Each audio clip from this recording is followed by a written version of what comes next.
कि वो व्यवस्था जो बेरोजगारी से मुक्ति दिलाए, वो व्यवस्था जो गरीबी से मुक्ति दिलाए, और वो व्यवस्था जो गैर बराबरी से मुक्ति दिलाए। ऐसी वो सारी नीतियां जो बेरोजगारी को बढ़ावा देती हैं, गरीबी में लोगों को उसकी दलदल में धकेलती हैं, और गैर बराबरी के और गरीबी के साथ साथ बेरोजगारी के सवाल पर चुप रहती हैं, वो हमारे दुश्मन की नीतियां हैं, वो हमारे विरोध की नीतियां हैं। आज की सबसे गंभीर चुनौतियां क्या है? यही पर समाजवाद और गैर समाजवादियों में फर्क होगा। समाजवादी की दृष्टि में 5 गंभीर चुनौतियां हैं। उग्र धर्मांधता तथा जातिवादी राजनीति के चलते बहुलता पर आधारित सांस्कृतिक तानाबाना ध्वस्त किया जाना, स्वतंत्रता आंदोलन में उभरी हुई जाति धर्मनिरपेक्ष सांस्कृतिक विविधता में एकता वाली भारतीय संकल्पना पर आघात, और इस मामले में लोकतंत्र और संविधान पर खतरा। ये सबसे बड़ी पहली चुनौती है, जिसके सामाजिक पहलू आपके सामने है, जो सांप्रदायिकता, जातीयता और सांस्कृतिक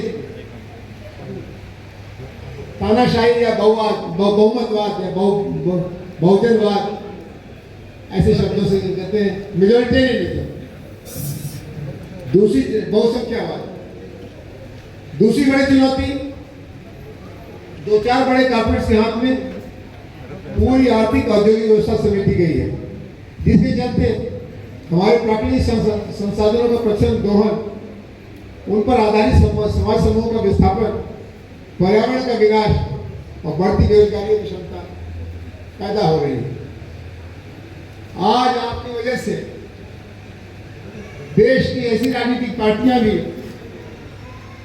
जो देश के ढांचे पर, मुट्ठी पर, पकड़ से बढ़ते कर्जे पर बोलने परहेज करती थी, बल्कि उनके साथ पार्टनरशिप भी रखती थी, वो भी खुल के कह रही है कि ये देश अंबानी और अडानी के हाथों में गुलाम रखा जा रहा है, गरीब रखा जा रहा है, और अंबानी और अडानी का नाम देश के घर घर में इसलिए फैल गया, ये बात समाजवादी ने शुरू की।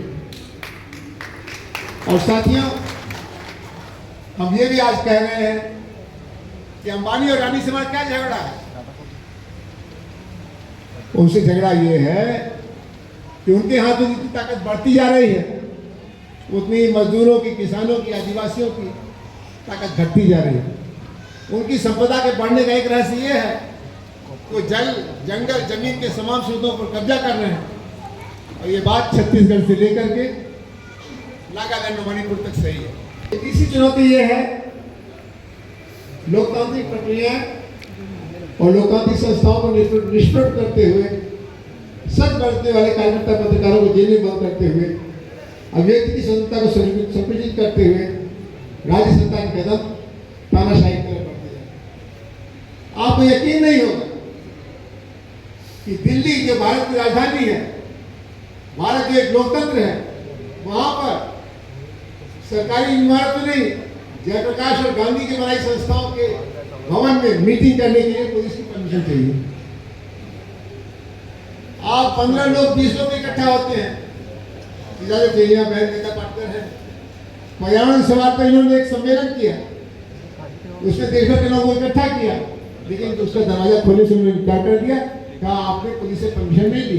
जरूरत अंग्रेजी राज में थी और उसको तोड़ तोड़ करके जेलें भर दी गई थी। आज वैसा माहौल हो गया। एक चौथी चुनौती तो अंतरराष्ट्रीय राजनीति को लेकर के, यह पाकिस्तान से हम उलझे या पहलगांव में हुआ शर्मनाक हत्याकांड, उसे देश को चोट लगी तो पूरी दुनिया में हम अकेले खड़े पाए। दक्षिण एशिया में हमारे साथ कोई नहीं था, तो हमने एक चुनौती ये भी पहचानी है कि हमारे पंचशील पर आधारित सभी देशों से सौहार्द के संबंध रखने वाले, युद्धखोरी में मध्यस्थ की भूमिका अदा करने वाले परराष्ट्रीय संबंध आज दुर्बल हो गए। हमारे देश की संप्रभुता और निष्पक्षता के कारण विश्व भारत में भारत का जो सम्मानजनक स्थान था वो अब नहीं रहा। हमारे पड़ोसियों के साथ हमारे संबंध दोस्ती के नहीं रहे।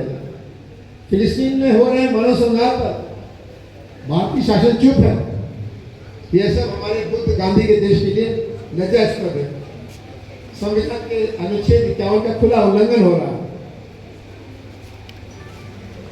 हमारे इतिहास में अब दो ही ऐसी चीजें हैं जिनको एक साथ देखा जा सकता है। एक जब जानवरों में और चिड़ियों में लड़ाई हो रही थी, तो एक जीव ऐसा था जो न चिड़ियों की तरफ था और न पशुओं की तरफ था, उसको कहते चमगादड़। वैसे आज दुनिया में जब शुभ और अशुभ के बीच में युद्ध हो रहा है, तो बाकी दुनिया के देश जो अपनी जगह बता रहे, अपना पक्ष और विपक्ष रख लिया। एक ही देश ऐसा है जो न रूस के साथ है, न यूक्रेन के साथ है, न इजराइल के साथ है, न फिलिस्तीन के साथ है। और इसलिए जब वो खुद फंसा तो दुनिया के देशों ने भी कहा कि तुम अपना रास्ता खोजो, हम तुम्हारे साथ नहीं। ये हमारी परराष्ट्र नीति की विफलता का सबसे शर्मनाक अध्याय लिखा जा रहा है। चुनौती जो कई मायने में बहुत बुनियादी है, जो कई मायने में 1934 में नहीं थी, 1948 में नहीं थी, 1975 में नहीं थी, वो है जलवायु परिवर्तन का गंभीर संकट। जलवायु परिवर्तन का गंभीर संकट दुनिया को बढ़ाते हुए भी अपने देश में और दुनिया के कृषि और प्रकृति के साथ आजीविका और जीवन को बचाने के प्रयास की दिशा में कुछ ठोस कदम उठाने के बजाय, अपनी विकास नीति का पुनर्विचार करने के बजाय उसी पूंजीवादी विनाशकारी विकास की दिशा में आगे बढ़ना बड़ी आपदाएं पैदा कर रहा है और हर राज्य में विध्वंस बढ़ रहा है। पूरा उत्तराखंड, आधा हिमाचल, जो हिमालय का सुंदर स्थान हुआ करता था, रमणीक स्थान हुआ करता था, जो धर्म के साधना का केंद्र हुआ करता था, आज वो सब विनाश की कहानी कह रहा है। और पानी थोड़ा सा ज्यादा बरस जाता है तो हवाई अड्डा चेन्नई का डूब जाता है, दिल्ली आने जाने नहीं रह जाती। कल आप लोग जो पूना आए थे, आपने इसको महसूस किया होगा। पूना में जैसे सड़कों पर नाव तैरा तो इतना पानी आ गया। ये जो पर्यावरण का संकट है, ये प्रकृति का गुस्सा है और हमारे ठेकेदारों की, अफसरों के, नेताओं की तिकड़ी है, उसके षड्यंत्र का परिणाम है। अब हम भविष्य की दिशा की तरफ बढ़ते हैं। आप जब आए थे तो लोगों ने पूछा कहाँ जा रहे हो, तो कहा होगा आपने, हमने जैसे कहा कि हम तो समाजवादियों के सम्मेलन जा रहे हैं, तो सुनने वाले के चेहरे पर एक अविश्वास का भाव रहा होगा। समाजवादियों का सम्मेलन, समाजवादी बचे भी हैं क्या? और उसके अगर है भी तो उनकी कोई अलग दिशा है क्या? हमारा ये सम्मेलन पुणे का घोषणा पत्र इस गलतफहमी को दूर करने का दस्तावेज है, इसलिए आप उसको ध्यान से पढ़िएगा, अपनी भाषा में इसका अनुवाद करिएगा, अपने क्षेत्र के मीडिया में इसके बारे में प्रचार करिएगा, अपने फेसबुक पर लिखिएगा कि भविष्य की दिशा के बारे में आरएसएस के पास कोई दिशा है कि नहीं, मुसलमानों को परेशान करने के अलावा हमको नहीं मालूम। अंबानी और अडानी की सेवा करने के अलावा कोई दिशा है कि नहीं, हमको नहीं मालूम। लेकिन समाजवादियों के पास भविष्य की एक दिशा है, और वो क्या है? स्वतंत्रता के 79वें वर्ष और समाजवादी आंदोलन के 90 वर्षों के परिप्रेक्ष्य में हमारा संकल्प इस प्रकार है। नंबर 1, स्वतंत्रता आंदोलन के आदर्शों और सिद्धांतों का पालन करते हुए एक समता मूलक समाजवादी समाज के लिए भारत में सामाजिक, आर्थिक, राजनीतिक परिवर्तन लाना हमारे भविष्य की दिशा में पहली चुनौती यह है कि भारत के अंदर एक समतावादी लोकतांत्रिक समाज की रचना के लिए आर्थिक, सामाजिक और राजनीतिक परिवर्तन लाना। ये परिवर्तन निजी जीवन से शुरू होगा और पूरी दुनिया को समेटेगा। दूसरा, जाति, धर्म, लिंग, भाषा, प्रदेश जैसे किसी भी आधार पर भेदभाव, नफरत और हिंसा में नामंजूर है। देश में एकता, बहुविधता, सर्वधर्म समभाव, आपसी सद्भाव और सौहार्द कायम रखने के लिए हम कटिबद्ध हैं। हाँ, किसी भी बहाने से सामाजिक, आर्थिक आर्थिक, राजनीतिक या ऐतिहासिक कारणों से देश में बिखराव पैदा करने की कोशिशों के खिलाफ है और एकता को बनाए रखने के लिए कटिबद्ध है। और मानते हैं कि करेगा कौन? व्यवस्था में निहित किसी भी प्रकार की असमानताओं के विरुद्ध जागरूकता फैलाना, आदिवासियों, दलितों, अल्पसंख्यकों, महिलाओं और बच्चों की गरिमा, स्वतंत्रता, न्याय की रक्षा करना है हमारा कर्तव्य है। मानवीय अधिकार और विश्व के आधार पर मानव धर्म और प्रकृति धर्म की मान्यता को प्रोत्साहित करना, यानी ये कि हमारी जिम्मेदारी है कि है जहां भी अन्याय उसे दूर करना है, जहां भी अंधेरा उसको दूर करना, चाहे वो हिंसा से लड़ रही अकेली स्त्री हो, या ठेकेदारों के हमले को झेल रही नदियां हो, या कारखाने में काम कर रहा मजदूर हो, या दाम के लिए लड़ रहा किसान हो, या रोजगार के लिए लड़ रहा नौजवान हो, ये सब हमारी हमदर्दी, हमारी मदद, हमारे सहयोग के अधिकारी और पात्र हैं। अब इसमें हम लोगों ने उन 6 ठोस सामाजिक समूहों को पहचाना है जिसके अंदर परिवर्तन की बेचैनी है, जिसके अंदर परिवर्तन की क्षमता है। आज से कई दशक पहले चुनाव के हार के बाद आप ही के तरह के सम्मेलन में हमारे एक महानायक राम मनोहर लोहिया से पूछा गया कि भारत में इतनी हालत खराब है फिर भी बदलाव कठिन क्यों लगता है? डॉक्टर लोहिया ने कहा इसके 2 कारण हैं। आज वो कारण और मजबूत हो गए। पहला कारण तो ये है कि जिसको बदलाव चाहिए, जो बदलाव हुए बिना परेशानी रहेगा, उसके अंदर क्षमता नहीं है। वो अपनी 2 रोटी की जुगाड़ में ही परेशान है, क्षमता नहीं है। और जो बदलाव कर सकता है, उसको समझ है, उसकी क्षमता है, उसके अंदर इसकी इच्छा नहीं। आज पूरा मध्यम वर्ग इस देश में अन्यायों का मुकाबला करने के बजाय अपनी राहत के पैकेज को बढ़ाने में लगा हुआ है।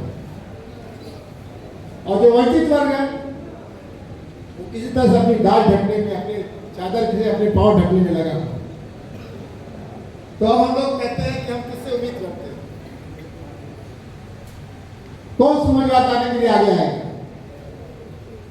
आगे आएगा नहीं, आ चुका है। पहला तबका है श्रमिक। आजादी के बाद पारित 44 में से 29 राष्ट्रीय श्रम कानून को बरकरार रखना और 4 कमजोर श्रम संहिताओं को वापस लेना हमारी जिम्मेदारी है। क्षेत्रीय कानूनों जैसे निर्माण मजदूरों के लिए बना BOCW अधिनियम, बीड़ी नमक आदि के लिए कल्याण और उपकर अधिनियमों से श्रम कानूनों की बहाली और हर राज्य में गठित श्रमिक कल्याण मंडलों के साथ राजकानूनों को बचाना। फिर ऐसा क्षेत्र है जो है तो बहुत बड़ा लेकिन संगठित नहीं है, समाजवादी आंदोलन उनकी तरफ भी निगाह रखता है, और वो है खेत मजदूरों, घरेलू कामगारों, गृह आधारित कामगारों, सफाई मजदूर, मछली पालन, नमक मिट्टी के बर्तन, वन आदि जैसे सारी क्षेत्रों में काम करने वाले श्रमिकों के साथ साथ श्रम अधिकारियों के संदर्भ में अनौपचारिक श्रमिकों के लिए विशेष कानून बनाए जाने चाहिए। कंत्राटी मजदूरी खत्म होकर कंत्राटी मजदूर कानून का पूरा कानून होना चाहिए। सरकारी उद्योगों का निजीकरण तथा निजी कंपनियों को मुनाफाखोरी के तथ्य की मनमानी से बेरोजगारी रोकनी चाहिए। प्रवासी मजदूरों को मूल राज्य और गंतव्य में अनिवार्य रूप से पंजीकृत किया जाना चाहिए। उन्हें मुफ्त राशन, मुफ्त स्वास्थ्य सेवा, महिला सुरक्षा, आवास, बच्चों की शिक्षा और डाक प्रदान किया जाना चाहिए। बंधुआ मजदूरी और बाल श्रम का वार्षिक सर्वेक्षण, रिहाई और प्रभावी पुनर्वास सहभागिता के साथ लागू किया जाना चाहिए। मजदूरों के बीच में जो विविधता है उसको हमारा घोषणा पत्र, पुणे ऐलान रेखांकित करता है। अब दूसरा तबका जो बहुत व्यापक है, लेकिन लगातार हमले का शिकार है पिछले 2-2.5 बरस से, वो है किसान और उसके साथ प्रकृति निर्भर खेत मजदूर, पशुपालक, मछुआरे, आदिवासी। किसान और किसानी है हमारे देश की रीढ़ की हड्डी है। लेकिन आज जलवायु परिवर्तन, निर्मित पर्यावरणीय संकट और सरकार निर्मित किसान विरोधी नीतियों के संकट का सामना किसान कर रहा है। इसमें हमने 5 बातें रखी हैं। हमारा संकल्प है घोषणा पत्र पर एक अलग चर्चा का सत्र है, जिसे जो बात छूट गई है वो आपकी मदद से जुड़ जाए। इसलिए बजाय हर चीज को पढ़ने, किसानों के बारे में हम लोगों ने 5 मुद्दे रखे हैं, उसको आप ध्यान से रखेंगे, क्योंकि मैं देख रहा हूँ कई साथी किसान आंदोलन की यहाँ पर मौजूद है, आपकी मदद की कोई जरूरत है। और इसमें हमने 8 मुद्दे किसानों के लिए रखे हैं। महिलाओं के बारे में हमने समता के आधार पर महिलाओं के प्रति समता और सम्मान के व्यवहार को सुनिश्चित करने के लिए शिक्षा, रोजगार, राजनीतिक हिस्सेदारी को ध्यान में रखा गया। इसके बाद एक तीसरा तबका है दलित, आदिवासी, भूमिहीन। इसमें उनके 3 सवालों को दिया गया है, जिसमें बड़ी बात यह है कि आदिवासी क्षेत्रों में 5वीं अनुसूची पूर्णतः लागू है। राज्यपाल महोदय अपना कर्तव्य निभाएं और इसके निर्देश राष्ट्रपति महोदय से दिए जाए। लद्दाख समेत देश भर में हर राज्य में 6ठी अनुसूची लागू होकर जिला स्तरीय विकास योजना बननी है। यानी हमारा घोषणा पत्र राष्ट्रीय स्तर के योजना आयोग और राज्य स्तर के योजना आयोग से थक चुका है।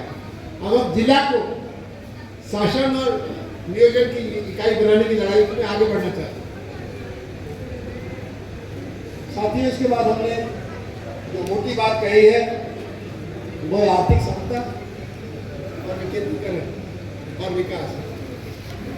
समाजवाद के लिए उसका आर्थिक मोर्चा है समता के निर्माण का, उसका राजनीतिक मोर्चा है सहभागी लोकतंत्र या विकेंद्रीकरण या चकम्बा राज का, और उसका सामाजिक मोर्चा है प्रगति और नवनिर्माण।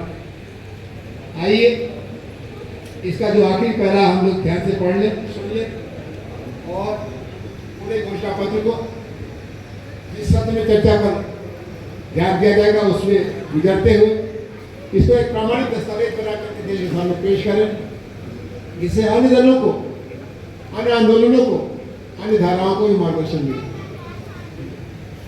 हम चाहते हैं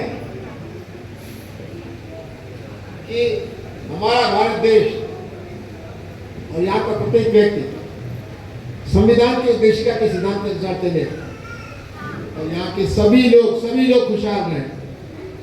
इस उद्देश्य को पूरा करने के लिए हम शांतिपूर्ण, सत्य, हिंसात्मक, संवैधानिक मार्गों का अवलंबन करेंगे। हम जनशक्ति द्वारा जन आंदोलनों को सभी समाजवादी उद्देश्यों तक पहुंचाएंगे। साथियों, आपके सामने अभी हमने पुणे घोषणा पत्र में हमारे सपनों की पृष्ठभूमि,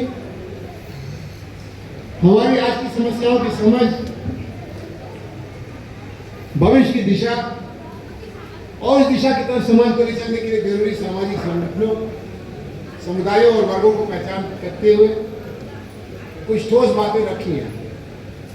ये निर्गुण से सगुण की तरफ चल रहा है, ये यथास्थितिवाद से परिवर्तनवाद की तरफ चलना है, ये राष्ट्रीय बिखराव से राष्ट्रीय एकता की तरफ बढ़ना। आइए हम सब इस दिशा में कुछ कदम बढ़ाएं और समाजवाद के सपने में अपनी क्षमता पर, अपने दौर की जरूरतों के हिसाब से, अपने योगदान के हिसाब से योगदान करें।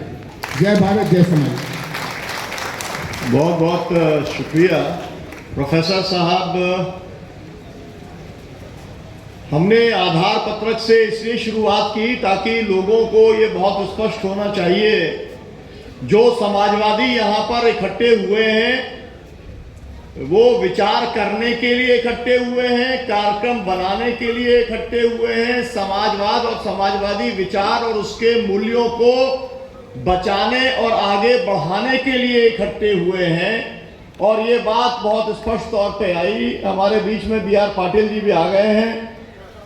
आप तालियां बजा के स्वागत करिए, क्योंकि इस समय जो नारा चल रहा है वोट चोर गद्दी छोड़ का, उसके अंदर अभी आपने देखा कि कल बहुत जबरदस्त राहुल गांधी जी और बी आर पाटिल जी की जबरदस्त जो है एक प्रेस कॉन्फ्रेंस हुई। और इनके क्षेत्र के आलंद के यहाँ पर कार्यकर्ता भी आए हुए हैं, जिन्होंने 5,000 वोटों की चोरी, उसके बारे में ये बताएंगे विस्तार से बात, उसके बारे में अलग से हम लोग करेंगे। क्योंकि आप जो हमारा ऐसा सत्र है जिसमें राजनीतिक दलों के लोगों को बुलाया, उसकी अध्यक्षता करने वाले हैं बी आर, तब हम उनकी बात सुनेंगे। मैं माफी के साथ में हमारे कुछ साथी जिन्हें मैं नहीं बुला पाया, केरल के लेजन जी हैं, मेरा उनसे अनुरोध है कि वो आइए, केरल से आप ऊपर आइए। बिहार से हमारे साथी शाहिद कमाल जी हैं तो सेवा दल के बहुत पुराने साथी, लेकिन नाम उनका लिखा गया था पहले। और अभी मैंने अजय अलमस्त जी को भी देख लिया, तो मैं उनसे भी अनुरोध करूंगा कि आप भी आइए मंच पर। और हरियाणा से दिलीप सिंह जी हैं। दिलीप सिंह जी जो है वो बहुत बड़े ट्रेड यूनियन लीडर हम लोगों के रहे हैं, सुरेंद्र मोहन जी के और HMS और तमाम सारे संगठनों के बड़े साथी रहे हैं। तो दिलीप सिंह जी से भी मेरा अनुरोध है कि वो भी मंचासीन हो। गोवा के साथी भी आए हैं, लेकिन नाम मेरे पास नहीं पहुंचा है।